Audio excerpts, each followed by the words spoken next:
The entire world held its breath when Pope Leo XIV, without any prior warning, disappeared from his simple residence within the Vatican's walls.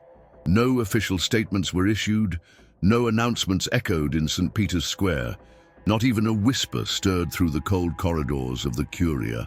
But when, 48 hours later, images began to circulate, quietly leaked by anonymous sources, showing the pontiff kneeling alone in the middle of the Basilica of St. John Lateran in the silent early hours, without security, without cardinals, without institutional pomp, the world finally understood. The silent earthquake he had been causing had reached a new peak. There he was, Leo XIV, the man who, with his stubborn refusal of ostentation, had already destabilized the old logic of the Vatican, now prostrate in silent adoration before a bare altar, without lit candles, without cameras, without anyone around, just a man and his God. The photograph froze the planet. Newspapers rushed to publish alarmist headlines. Is the Pope retiring? Has Leo XIV abandoned the Church? The beginning of a new era or the end of a pontificate? But those who knew Leo XIV already understood. He does not flee, he plants roots. He does not retreat, but advances, even if in silence. And this gesture was not a public resignation, but an unshakable spiritual affirmation. That early morning became known as the Night of the Bare Altar, and since then, everything has changed. From Rome to the most forgotten peripheries of Latin America, through the underground communities of China and the lost villages of Africa, the image of the Pope alone kneeling became the involuntary icon of a reform he never officially announced, but which everyone already felt in their bones. A reform that does not touch structures, but prunes souls. And so the world understood once and for all that Leo XIV needed no fiery speeches, no clamorous reforms, no spectacular synods. His mere silent presence, his radical coherence, was enough to spark the greatest movement of spiritual purification in the Church in centuries. And that is what we will talk about now. Before continuing, I extend an invitation. Subscribe to the Historias Descobertas channel, activate notifications, and follow closely this and other content that not only informs, but provokes, unsettles, and transforms. Your subscription strengthens us to keep bringing reflections that don't always make headlines, but move the invisible roots of the world. May God bless you. What few know is that in the days leading up to that radical gesture, Leo XIV had already been making decisions that shook the Vatican's backstage. The first was the definitive suspension of televised broadcasts of papal masses. Many interpreted it as a media retreat, a strategic error in an era where image is everything. But in the Pope's view, it was not a step backward, it was a liberation. The altar is not a stage, it is a cross, he reportedly confided to a close monk. And it was this conviction that led him to reformulate the entire dynamic of papal celebrations. Masses ceased to be grand events broadcast in high definition and became discreet gatherings, celebrated in modest chapels, without spectacular homilies, without applause, without pompous protocols. Just the word, the altar, and silence. And this, though seemingly small, profoundly reshaped the life of the Church. In the same vein, Leo XIV made another decision that caused discomfort among cardinals accustomed to the glamour of diplomatic functions. He temporarily suspended all protocol audiences with heads of state and political leaders. Instead, he intensified, silently, private meetings with religious of contemplative life, cloistered monks, nuns in seclusion, forgotten hermits, people who don't appear on newspaper covers but sustain the Church with the invisible strength of intercession. One such meeting, particularly emblematic, took place on a rainy morning when the Pope visited unannounced a small community of Carmelite nuns on the outskirts of Rome. He entered the chapel, knelt, prayed for over 2 hours, and before leaving, discreetly left a handwritten note. "You sustain what many merely administer. keep going, odui. This gesture, repeated in different variations throughout his pontificate, became Leo XIV's hallmark, the radical valuing of the hidden, the invisible, that which is not measured by statistics or promoted with slogans, but endures silently, upholding the church while it often distracts itself with numbers and appearances. Another silent but deeply strategic move was the choice of the new secretary for seminaries, an unknown African bishop with an intense contemplative life, who for years refused positions and promotions, preferring to live in a rural community without electricity, dedicated solely to prayer and spiritual formation. The choice, though discreet, was seen by many as a clear message. The church does not need managers, it needs saints. By appointing this man, Leo XIV made it clear that the future of the priesthood will not be secured by administrative skills or media charisma, but by spiritual depth, the ability to remain at the altar, and an uncompromising commitment to prayer. As he himself once said in one of his rare interviews, "If a priest does not pray, he is no longer a pastor, but merely an employee." And it was precisely this that began to provoke a deep unease within the ecclesial body. For the first time in decades, a pope was prioritizing not institutional efficiency, but spiritual authenticity, not productivity, but permanence, not management, but contemplation. This movement disconcerted many, especially those who, for years, had risen in ecclesial structures precisely because of their ability to manage projects, articulate speeches, and negotiate diplomatic agreements. Suddenly, they realized that this symbolic capital was no longer worth as much. What Leo XIV was quietly rewarding was hidden fidelity, the concealed life, inner radicality. This became even clearer when the Pope began a series of private meetings with bishops and religious superiors, not to discuss pastoral strategies, but to ask a single question: how is your prayer? Many left these meetings visibly shaken. Some, confidentially, reported feeling as if their souls had been laid bare. There were no accusations, no reprimands, just a simple, direct, but profoundly disarming question, because that is exactly what characterizes Leo XIV's pontificate, not the authoritarian imposition of new rules, but the non-negotiable invitation to inner conversion.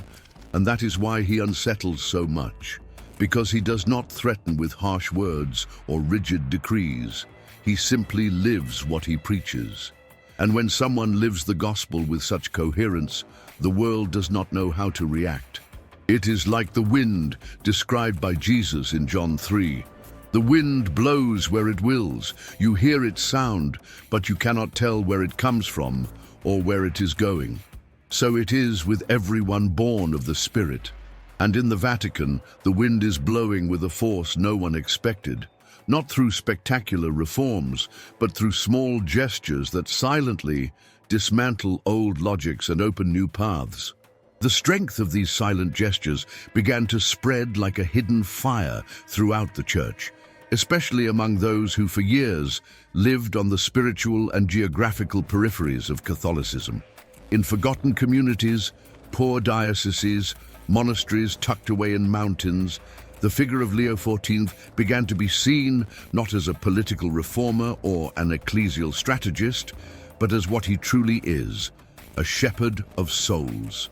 And it was in this context that a recent episode further solidified this perception.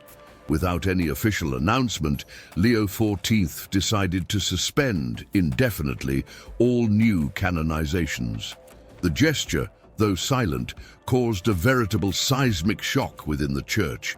Many did not understand, some were outraged, others accused him of blocking important processes that had been prepared for years. But the Pope was clear. In a confidential letter sent to those responsible for the Congregation for the Causes of Saints, he wrote, "It is not haste that sanctifies, but the inner fire. We do not need more names on altars. We need more hearts ablaze with the gospel." And so, Without fanfare, he interrupted a flow that, according to him, was in some cases turning into an institutional race for the beatification of popular figures, often driven more by media pressure than by unequivocal evidence of consummate holiness. This decision laid bare the true essence of his pontificate: not to seek appearances, but essence; not to multiply titles, but to purify hearts; not to turn the church into a factory of events, but to lead it back to its original mission, to be the sacrament of God's silent and transformative presence in the world. And it was precisely in this vein that the Pope began, discreetly, to review the structure of seminaries. He requested the elimination of all unnecessary activism, prioritizing spiritual life over any other competence, and above all, ensuring that seminarians be formed, first and foremost, as men of prayer, not as ecclesial managers. In some regions, this request has already translated into concrete changes. For example, in a European archdiocese, an annual mandatory 40-day retreat was implemented for all seminarians, with no access to social media, no external commitments, just prayer, silence, confession, and communal life. The measure, unsurprisingly, met resistance in some quarters, especially among those who saw the seminary as a space for pastoral rather than spiritual formation. But Leo XIV did not yield. In a private audience with a group of seminary rectors, he said with serenity, "I prefer fewer priests, but truer ones. We don't need more priests who speak well, but priests who kneel with humility." And that phrase, though spoken in a private setting, quickly spread through the Vatican's corridors and became a kind of unofficial motto of the silent reform he is promoting. But Leo XIV's actions did not stop at seminaries. He also began to review the profile of bishops. Instead of favoring those with impressive resumes, multiple doctorates, and diplomatic experience, he started calling to the episcopate unknown priests from simple communities, often without any media prominence, but recognized for their spiritual depth and silent fidelity. A striking case was that of a small-town parish priest from a rural diocese in Latin America, known only for his prayer life and love for the poor. Unexpectedly, he was appointed bishop of a major metropolitan diocese, surpassing candidates who had long awaited such a promotion based on their administrative and academic merits. When questioned by a cardinal about this type of choice, Leo XIV reportedly responded with his characteristic serenity: "I am not promoting managers. I am seeking men of God." And this response revealed crystal clear what was truly happening. A radical shift in criteria, a profound inversion of logic, a silent purification that, though without grand proclamations, was transforming the very roots of the Church. This process, however, was not without resistance. In some sectors of the Roman Curia, murmurs of discontent began to arise, insinuations that the Pope was dismantling structures that took decades, even centuries, to build. Some accused him of recklessness, others of excessive idealism, still others of promoting a kind of return to the past, a regression to outdated ways of living the faith. But the Pope remained steadfast. He did not respond with authoritarian decrees or fiery speeches. He simply continued living what he preached. He kept praying more than speaking, listening more than pronouncing, retreating more than displaying. And in doing so, he demonstrated that his reform was not an institutional strategy, but a personal conversion that, by its very authenticity, inevitably radiated throughout the entire Church. A clear sign of this authenticity emerged during a private meeting with general superiors of various religious congregations. Instead of opening the session with a formal speech, as was customary, the Pope asked everyone to spend a few minutes in silence before the Blessed Sacrament. Then, instead of presenting a report or a set of guidelines, he simply asked a question: what is the Holy Spirit saying to the Church through you? The superiors, initially taken aback, began to share with sincerity and, in many cases, with tears in their eyes, their struggles, challenges, and hopes. The Pope listened to each one attentively, without interrupting, without rushing, without judging. And at the end, he concluded with a phrase that remained etched in the memory of all present. The Church does not need more efficiency, but more fire. Where there is no longer spiritual ardor, there is only management. And management without the Spirit is just bureaucracy. This phrase, as simple as it was incisive, encapsulated Leo XIV's entire vision of the Church's mission in the contemporary world. He does not desire an efficient, respected, powerful church. He desires a church that burns with love for Christ, that lives the gospel with radicality, that does not fear losing social influence as long as it does not lose God's presence. And it was this same vision that recently led him to profoundly revise the style of councils and synods. He requested the elimination of unnecessary speeches, the reduction of formalities, and the dedication of more hours to shared silence and communal adoration. In his first consistory after this decision, he surprised everyone when, instead of delivering an inaugural speech, he simply sat before the Blessed Sacrament and remained there in silence for 30 minutes. All the cardinals, initially perplexed, eventually followed his example. At the end of that time, there were no applause, no closing remarks, just silence. And that silence spoke louder than any homily could have. One of the cardinals present, moved, later confided, "In that moment I understood we were being purified. It wasn't an administrative meeting, but an encounter with God. And that changes everything. And indeed, it is changing everything. Slowly, almost imperceptibly but inexorably, the Church is being reconfigured from this new center. No longer from strategies and pastoral plans, but from prayer, adoration, silence, and contemplation."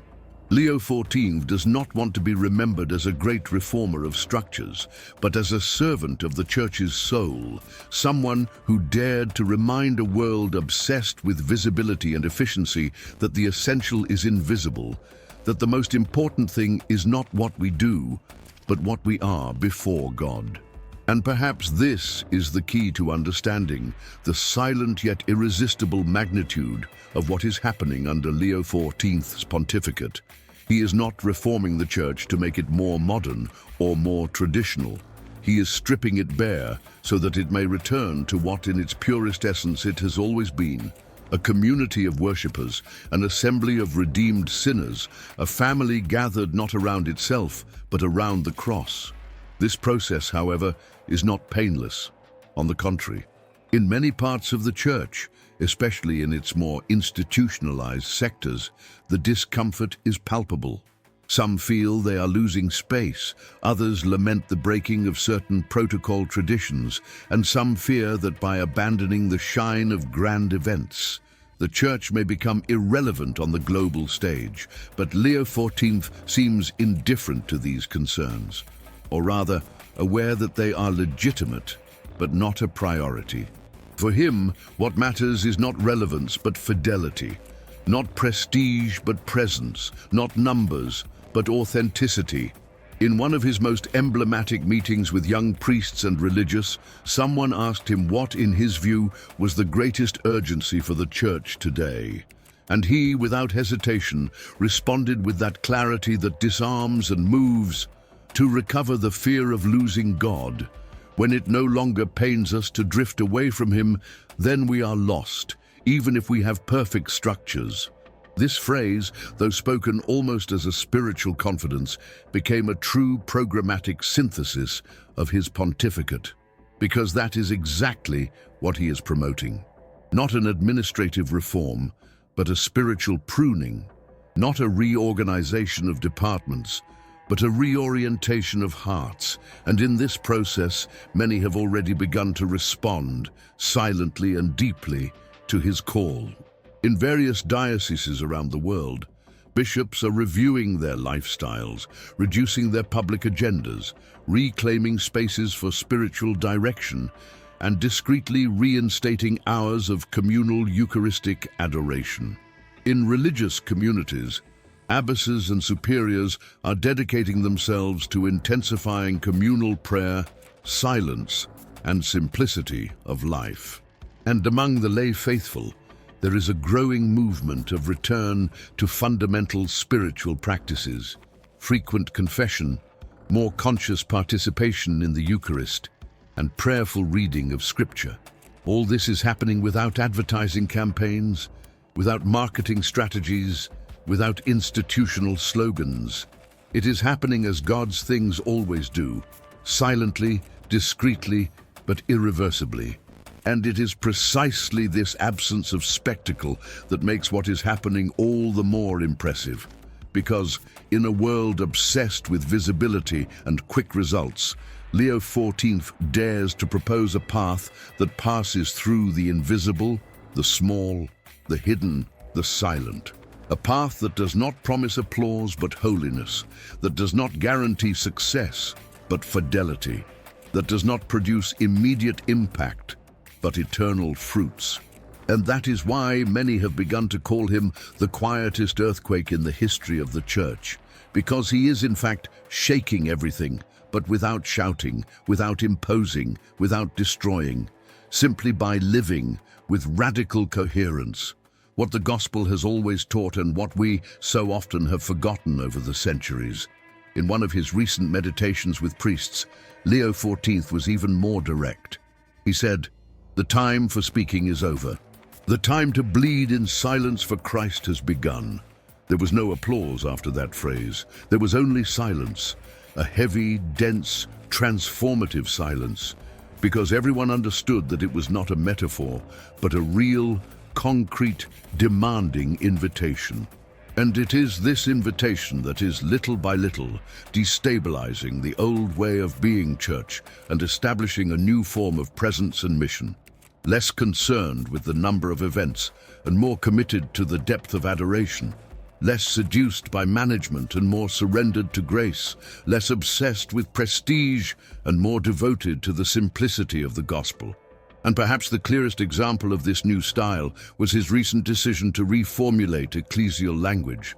He requested that homilies, documents, and all public interventions of the Church return to being profoundly Christocentric, that we speak less of the Church and more of Christ, that we mention structures less and the cross more, that we cite sociology less and the gospel more.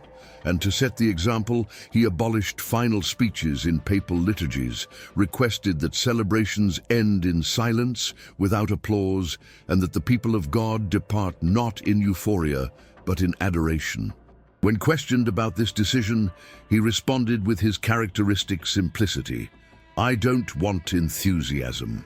I want fire." And this fire, though still small in many places, has already begun to burn.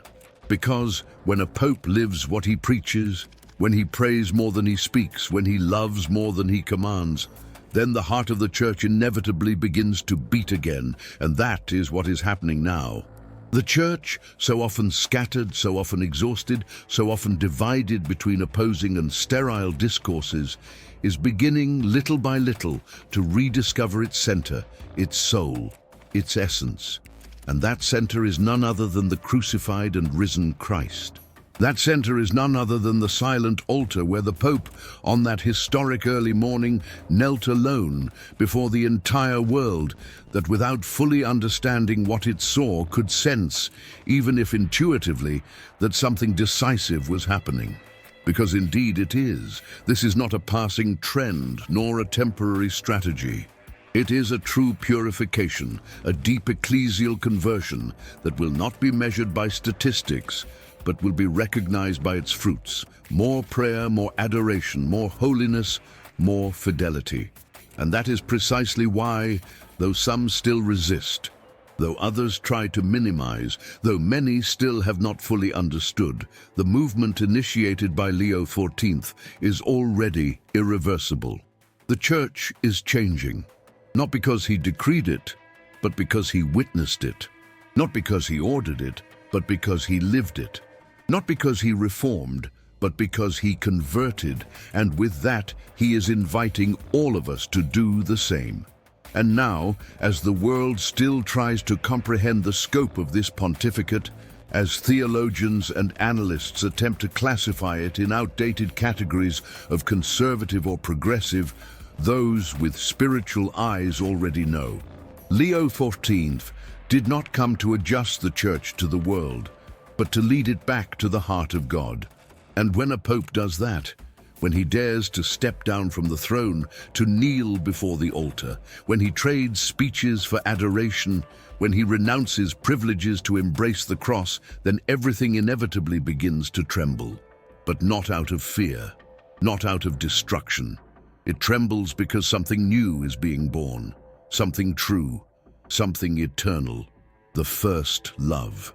And that is why, as I conclude this documentary, I cannot help but bless you, you who have accompanied me this far. May divine grace reach you, may the peace of God be with you, and may you too, in your own way, be a sign of this new time that has already begun to dawn in the Church. Amen.